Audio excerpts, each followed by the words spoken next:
kasih Tuhan.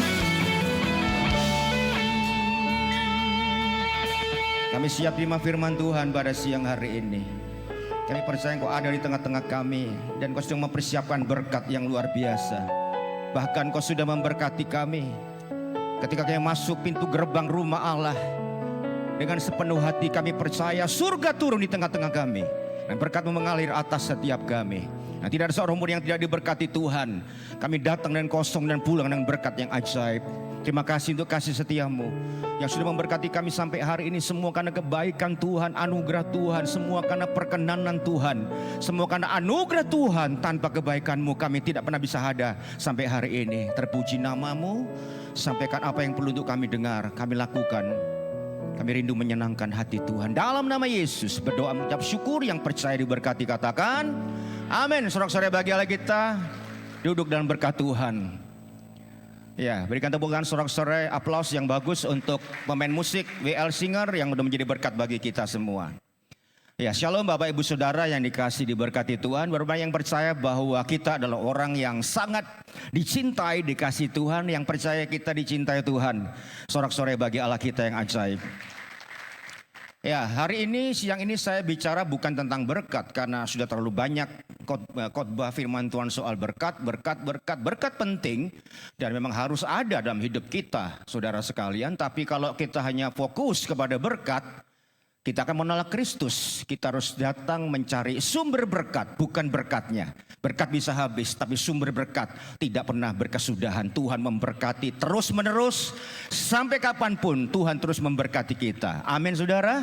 Yang percaya diberkati, tepuk tangan paling meriah untuk Allah kita. Ya, siang ini saya sampaikan tentang when bad things happen to believers. Ketika hal-hal buruk terjadi dalam hidup orang percaya, orang-orang yang baik, apa yang harus kita lakukan? Ini pertanyaan sangat penting, saudara. Ya, ketika hal-hal yang buruk, masalah, persoalan, kesusahan, kesedihan, kegagalan terjadi atas hidup kita, apa yang dikerjakan oleh orang-orang yang baik, orang-orang yang percaya? Saudara, satu hal yang mesti kita paham, bahwa hal-hal yang buruk itu juga akan terjadi kepada orang percaya, kepada orang-orang yang baik, saudara. Jangan berpikir bahwa ketika kita beribadah, kita menjadi orang Kristen dan baik, tidak alami masalah dan hal yang buruk. Pasti terjadi, saudara. Tapi satu hal, kita punya Allah yang sangat luar biasa, yang penuh dengan kuasa. Allah yang bijaksana, Dia adalah Allah yang penuh cinta dan kasih. Dan Allah yang sangat baik, Dia bisa mengubah hal-hal yang buruk menjadi sesuatu yang sangat baik. Hal negatif menjadi sesuatu yang positif. Sebab Dia Allah yang luar biasa. Saudara, pelajaran utama dalam kekristenan adalah bukan tentang apa yang terjadi dalam hidup kita. Bukan. Tetapi apa yang terjadi di dalam diri kita. Bagaimana sikap dan respon kita ketika hal-hal buruk itu terjadi. Seperti apa yang kita harus lakukan sebagai orang percaya, saudara sekalian, sebagai orang-orang yang baik. Apa yang harus kita lakukan ketika persoalan masalah yang berat itu terjadi dalam hidup kita. Saudara, salah satu kisah yang sangat mengesankan tentang hal-hal buruk yang terjadi pada orang baik adalah kisah tentang Ayub. Saudara, dia adalah orang yang paling bermoral. Dia adalah orang yang benar dan penuh dengan kasih di muka bumi ini. Tetapi dalam waktu yang sangat singkat, serentetan peristiwa terjadi dalam hidupnya. Dan Ayub mengalami keterhilangan yang fatal, yang frontal, yang sangat luar biasa. Semua kekayaannya habis. Tidak ada orang yang sekaya Ayub di daerah timur pada waktu itu. Kambing dombanya, lembu sapinya, ontanya, keledainya, puluhan ribu. Tapi habis semua, kekayaannya habis. Kesehatannya dan anak-anaknya mati. Meninggal, tewas dengan cara yang menyedihkan. Saudara, hari ini kita mempelajari tentang Ayub. Ya, pelajaran yang penting dan sangat berharga tentang Ayub. Yang harus ada dalam hidup kita. Bagaimana seharusnya respon dan sikap kita sebagai orang benar. Orang-orang yang percaya ketika hal-hal buruk itu terjadi dalam hidup saudara. Ini pertanyaan penting. Ini pertanyaan yang krusial, saudara. Bukan ketika kesuksesan, keberhasilan atau kehebatan itu terjadi. Bukan. Ketika hal-hal yang menakutkan, hal-hal yang menyedihkan. itu terjadi dalam hidup kita. Apa yang harus kita lakukan sebagai orang-orang percaya, orang-orang benar? Hal yang pertama, next. Ayub menghadapi penderitaannya dengan pilihan tetap memuji dan menyembah Tuhan. Ini sangat menarik sekali, bagaimana mungkin dalam masalah persoalan keterhilangan yang amat fatal, Ayub memilih tetap menyembah Allah. Ini tidak mudah. Makanya saya katakan ini sebuah pilihan yang sangat sulit. Tanpa memilih tidak mungkin kita bisa melakukan hal yang positif. Saya berpikir saudara sekalian, ini tidak mudah.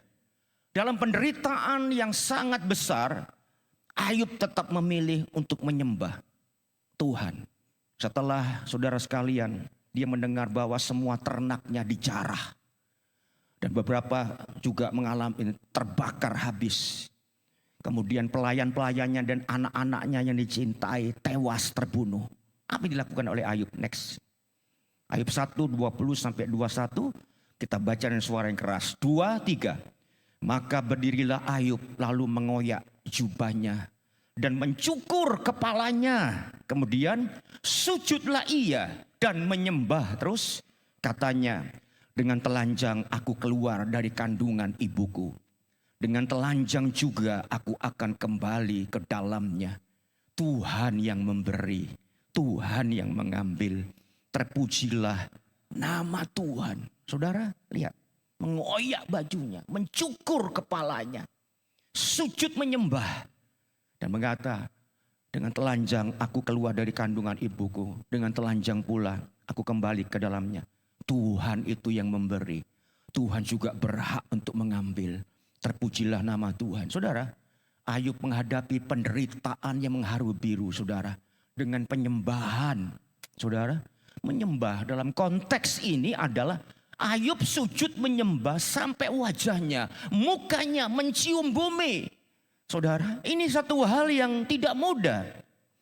Dalam ketertundukan yang penuh dengan rendah hati, bagaimana mungkin dia bisa tunduk sujud menyembah tanpa sebuah kerendahan hati terhadap Allah. Berkata, Tuhan yang memberi, terpujilah nama Tuhan. Dia memberi, dia mengambil. Ayub menyembah Yehova sebagai pribadi yang berkuasa, mengatur hidupnya. Apapun yang terjadi, dia layak dipuji. Dengan hikmat dan tanpa batas, dia yang memberi. Dia pula yang mengambil. Next. Kemudian Ayub berkata, terpujilah nama Tuhan. Kata puji itu artinya, saudara sekalian, dia mempergunakan mulut, lidah, bibirnya untuk meninggikan, memuliakan Tuhan dalam kondisi ketika semuanya tidak berjalan dengan baik, tidak berlangsung dengan baik. Allah tetap tidak berubah, kata Ayub. Dia patut dipuji dan disembah. Aku perlu sujud dan menyembah kepada dia. Dan menaikkan pujian kepada Tuhanku apapun yang terjadi. Dan ini tidak mudah, saudara. Maka saya katakan bahwa pelajaran penting yang utama dari Ayub adalah respon kita adalah pilihan kita. Jadi respon saudara terhadap apapun yang terjadi, yang buruk itu pilihan kita. Kita gak bisa mengatur dan menentukan dan memilih apa yang terjadi dan yang tidak terjadi. Gak bisa. Ada begitu banyak hal yang tidak bisa kita kontrol di luar kemampuan kita untuk mengatur apa yang terjadi dalam hidup kita. Karena kita terbatas.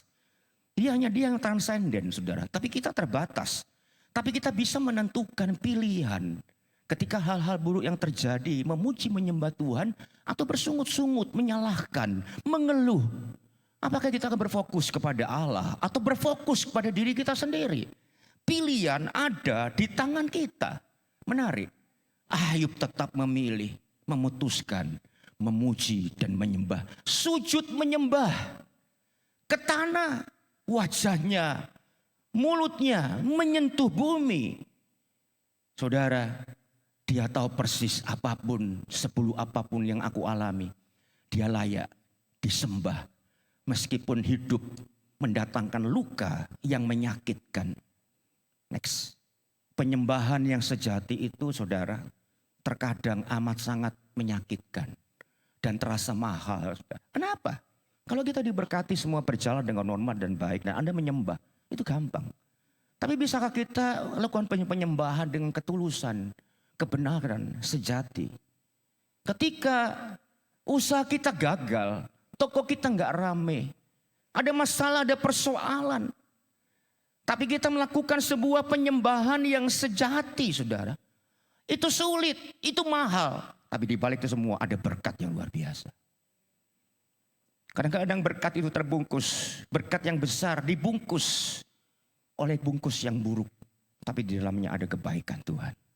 Jadi hal yang pertama, ya pelajaran penting, apa yang dilakukan oleh orang yang percaya, orang yang baik ketika penderitaan terjadi, tetap memuji dan menyembah Tuhan. Ya, karena kita percaya Tuhan bisa mengubah yang buruk menjadi baik. Yang negatif menjadi hasil yang positif. Tuhan bisa memberkati masa depan kita. Sekalipun hari ini mengalami persoalan, yakin kebaikan Tuhan akan mengubah yang buruk menjadi baik. Sorak-sorai bagi Allah kita. Yang kedua, Ayub menghadapi penderitaannya tanpa menuntut. Menarik. Dia gak menuntut. Dia menunjukkan kesalehannya, kebaikannya, saudara. Ya, dia mempertahankan kesalehannya. Nah, sepertinya dia pantas menuntut. Bahkan dia kalau perlu menuntut Tuhan, menyudutkan, memojokkan Tuhan. Kenapa? Aku yang saleh, yang baik ini harus mengalami sesuatu yang buruk. Saudara sekalian, ya seringkali kita berpikir dan mengatakan ini tidak adil, ini tidak benar. Aku punya hak, aku baik. Aku melakukan sesuatu yang positif. Dilihat Ayub 2, 9-10. Yuk kita baca ayat 9, 2, 3. Maka berkatalah istrinya kepadanya, masih bertekunkah engkau dalam kesalehanmu? Kutukilah Allahmu dan matilah. Tetap dalam kesalehan. Saya enggak habis pikir. Tidak mempertahankan haknya. 10. Tetapi jawab Ayub kepadanya, engkau berbicara seperti perempuan gila. Apakah kita mau menerima yang baik dari Allah, tetapi tidak mau menerima yang buruk? Dalam semuanya itu, Ayub tidak berbuat dosa dengan bibirnya.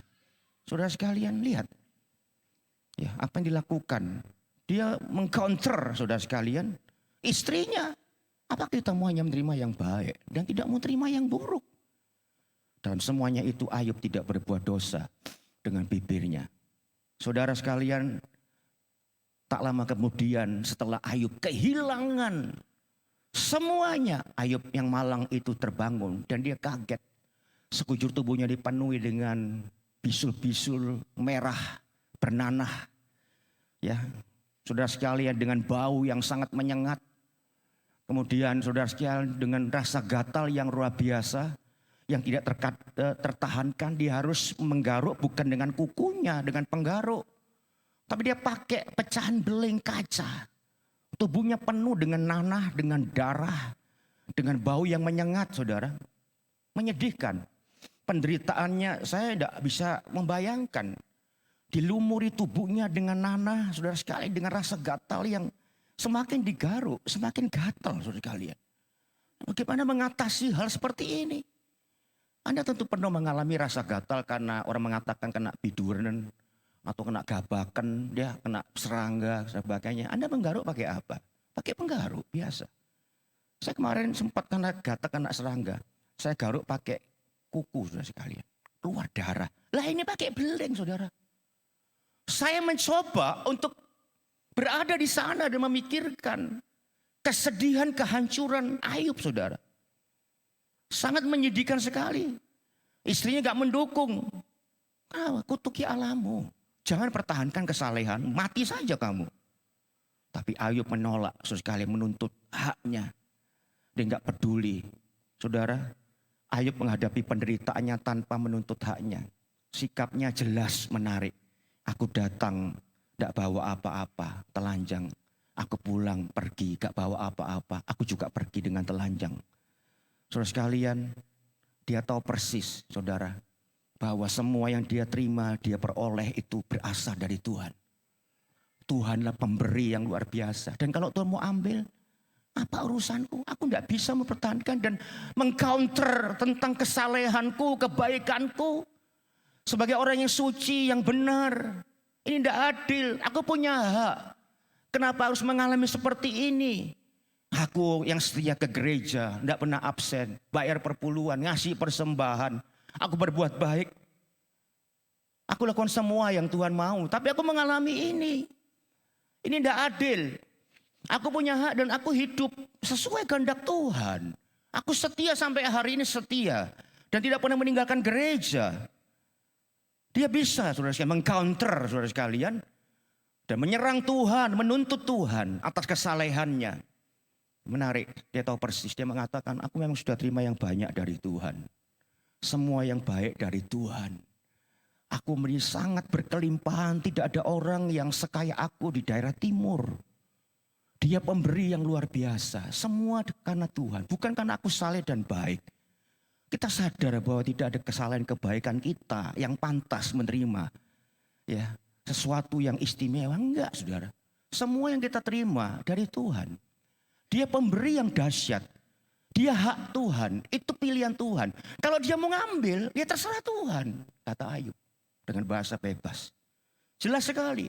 Kita mesti sadar hari ini.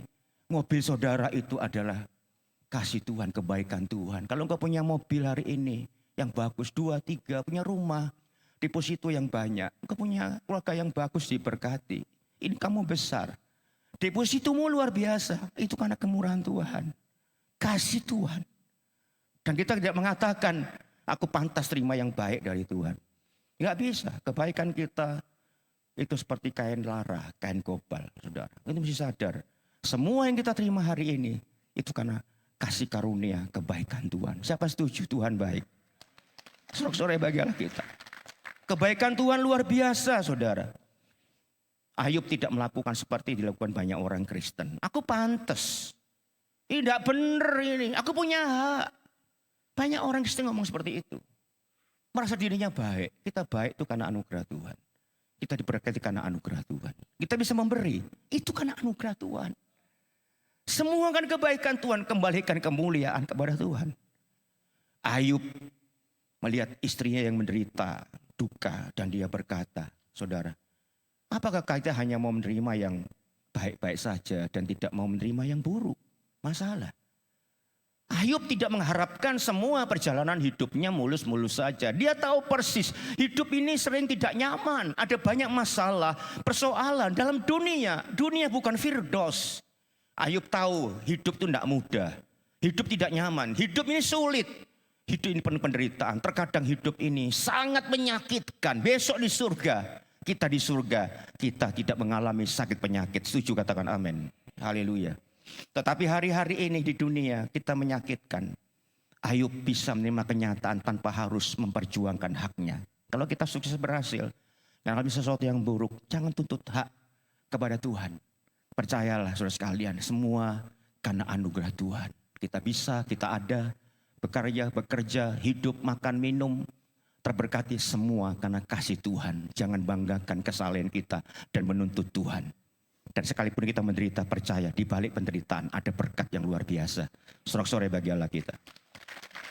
Yang ketiga, Ayub menghadapi penderitaannya tanpa berbuat dosa.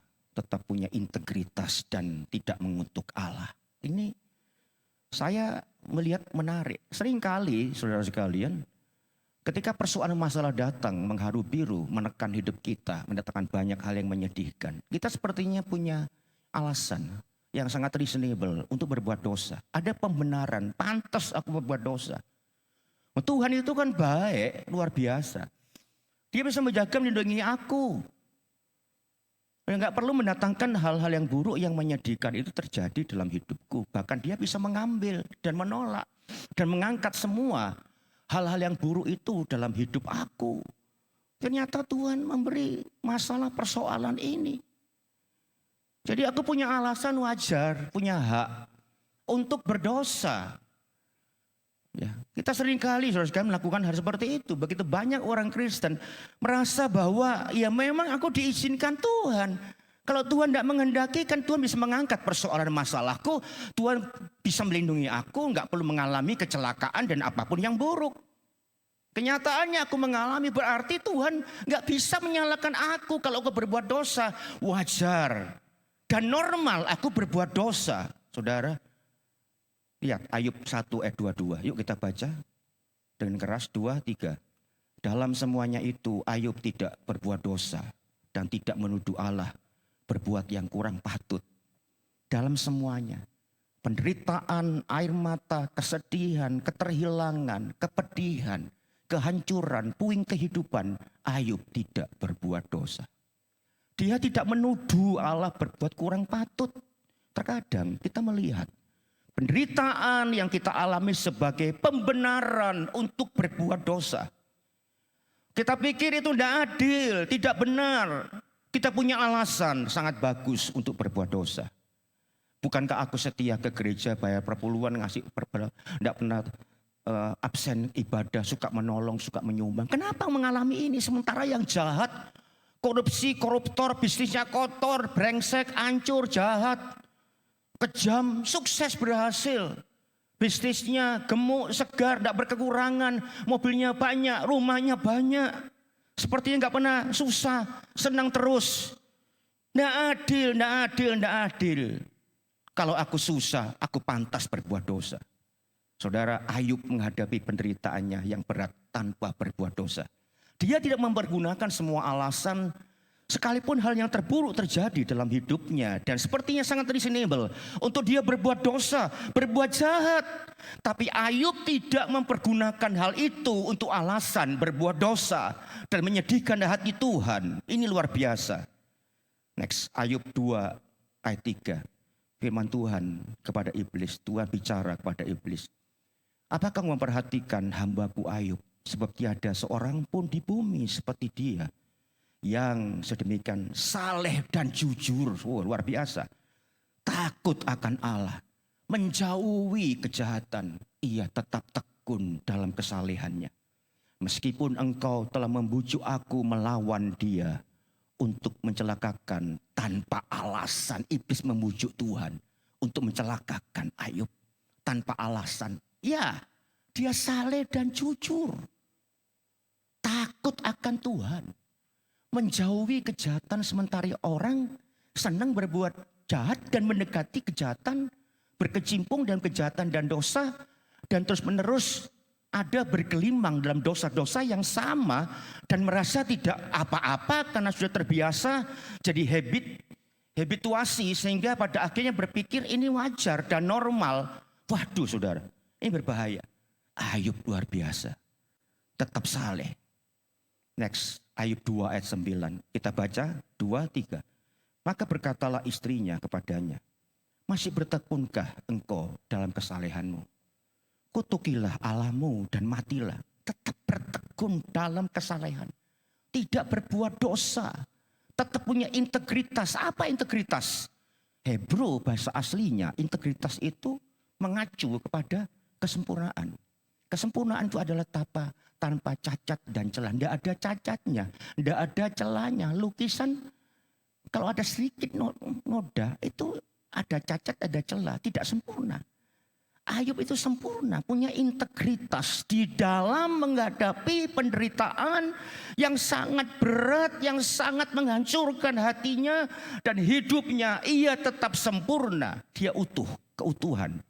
Keutuhan itu apa? Utuh itu artinya bulat total keyakinan imannya. Tidak persegi, tidak lonjong, tidak berlubang. Itu utuh saudara sekalian.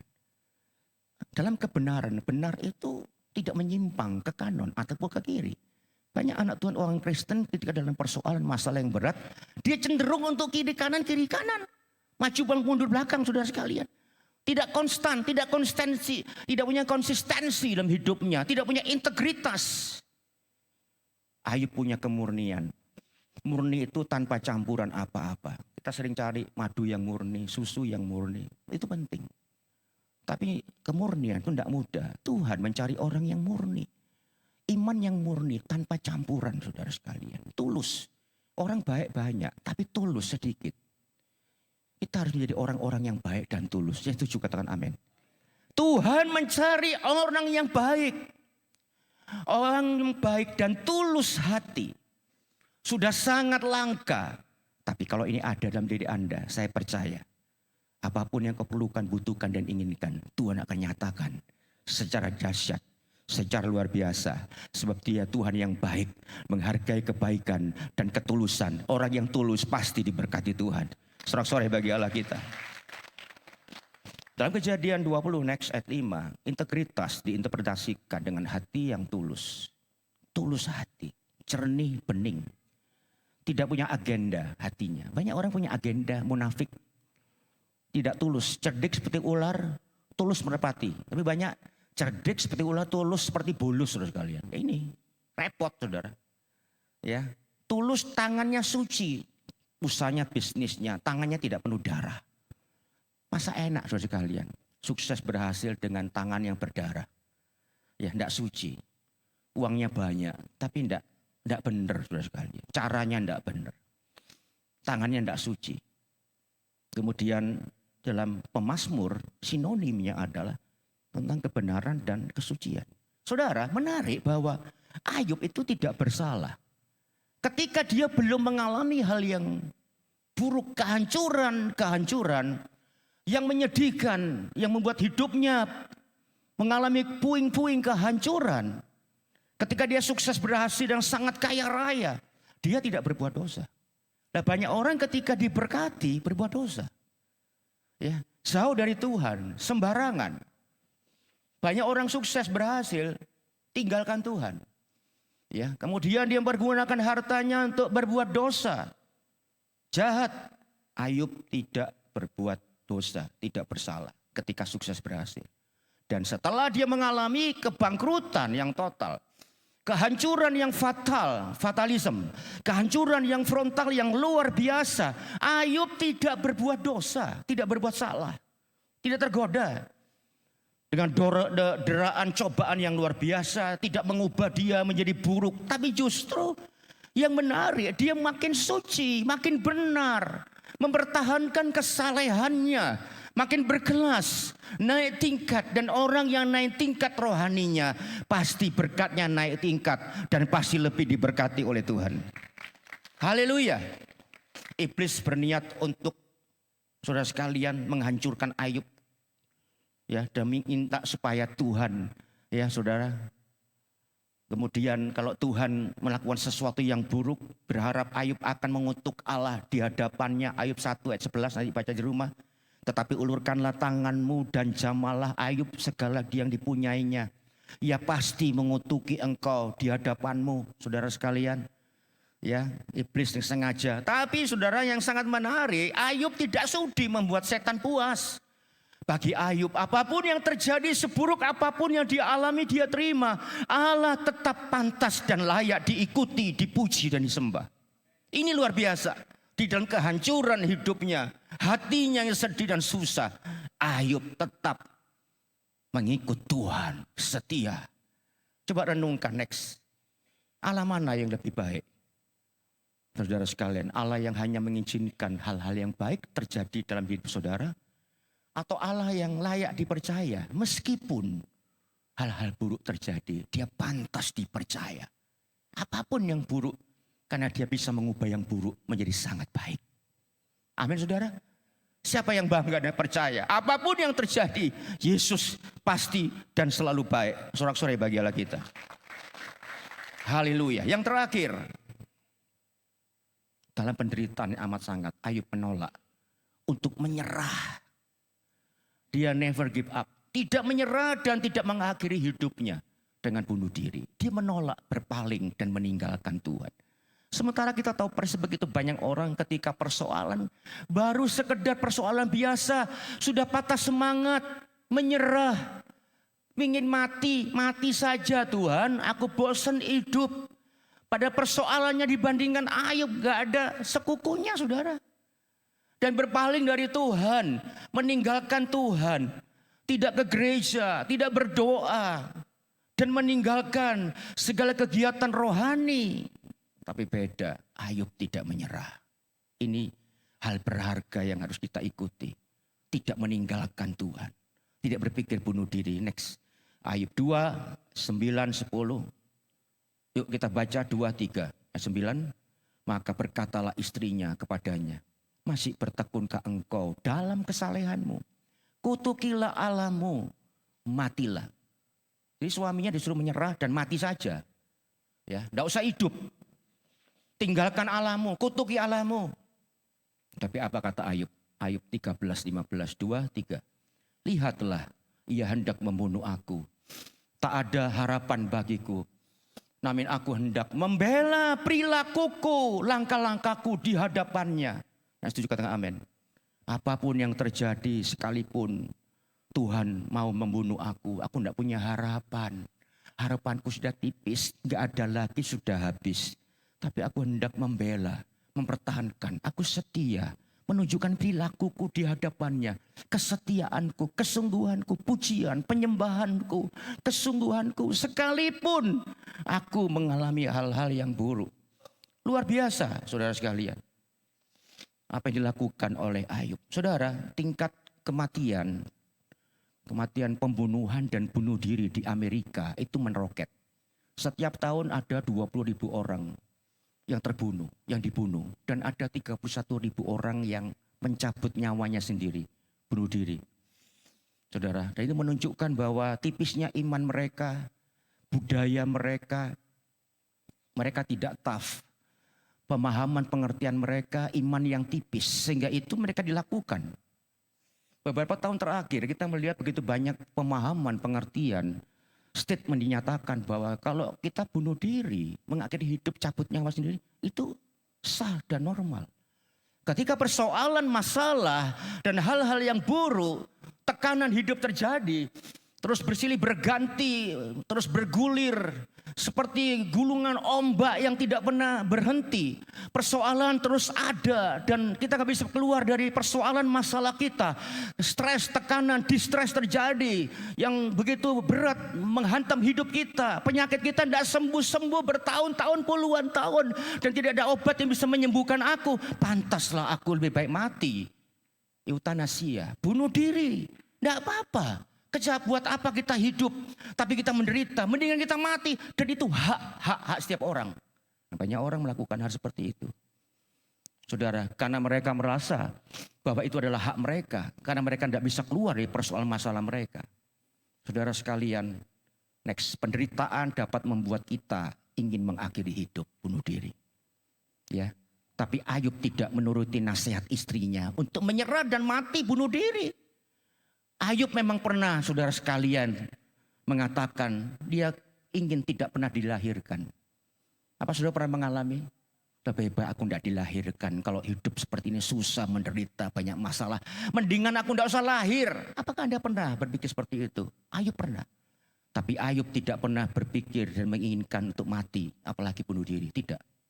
Ini sangat menarik, saudara. Walaupun dia punya alasan untuk bunuh diri. Kenapa saudara sekalian? Sangat reasonable dan sangat beralasan Ayub bunuh diri. Kenapa? Semua kekayaannya habis jadi gembel, melarat seketika. Dalam serentetan waktu yang sangat singkat. Anak-anaknya dicintai mati semua. Tubuhnya sakit tidak tersembuhkan saudara. Istrinya menuntut dia, menyuruh dia mati. Dan teman-temannya memojokkan dia. Semua penderitaan kau alami adalah kesalahanmu. Itu memang kamu yang salah, kamu pantas menderita, kamu hancur. Itu pantas kan kesalahanmu. Dan sepertinya Tuhan itu sengaja membisu. Ayub punya alasan untuk bunuh diri dan menyerah. Tapi dia tidak melakukan. Seharusnya ini yang kita lakukan sebagai orang Kristen, orang percaya, apapun yang terjadi tidak pernah menyerah. Dan jangan mengakhiri hidup dengan bunuh diri. Begitu mati, langsung pindah tempat, surga atau neraka. Jangan berpikir untuk mati bunuh diri, pasti ke neraka sekalian. Ya, Ayub ini luar biasa, punya alasan yang banyak untuk dia bunuh diri, menyerah. Tapi justru dia tidak melakukan itu, bahkan tetap setia kepada Tuhan. Tidak begitu nasihat dari iblis untuk mengutuki Allah, untuk pahit hati terhadap Allah. Tapi justru dia memuji, menyembah, sujud, wajahnya mencium tanah. sujud menyembah kepada Yehova yang luar biasa. Penuh pujian, ucapan syukur di dalam mulutnya ketika dia menghadapi tekanan hidupnya yang sangat-sangat amat menekan kehidupannya. Sungguh luar biasa, dia punya iman bukan iman yang tipis, iman yang tebal, imannya luar biasa. Dia bukan yang beriman ketika semuanya berjalan dengan baik, ketika kondisi semuanya menjadi buruk, ya masalah-masalah datang dengan begitu luar biasa, menghajar kehidupannya, menghancurkan hidupnya. Dia punya iman tetap kuat, tidak mundur sejengkal pun, tetap percaya, dan dia tetap mempercayai Allah apapun yang terjadi. Dan apa yang terjadi orang seperti ini, Tuhan memulihkan dia yang luar biasa. Semua yang hilang dikembalikan 2 kali lipat. Anda saudara, setiap kita, apapun yang terjadi pujilah Tuhan. Pilih yang terbaik, jangan menuntut hak. Tetap jangan berbuat dosa, integritas, jangan mengutik Tuhan. Dan satu hal, jangan menyerah dengan kehidupan. Percaya Tuhan Yesus tidak pernah meninggalkan saudara. Percayalah, jangan berpaling dari Tuhan, tetap setia mencari Tuhan, karena cepat atau lambat His time, waktu Tuhan akan terjadi dengan luar biasa. Pemulihan pasti terjadi. Bahkan sebelum tahun ini berlalu, pemulihan terjadi. Berkat double porsi, triple Tuhan berikan kepada saudara yang tidak pernah menyerah. Tuhan Yesus memberkati saudara. Haleluya. Hatiku bersuka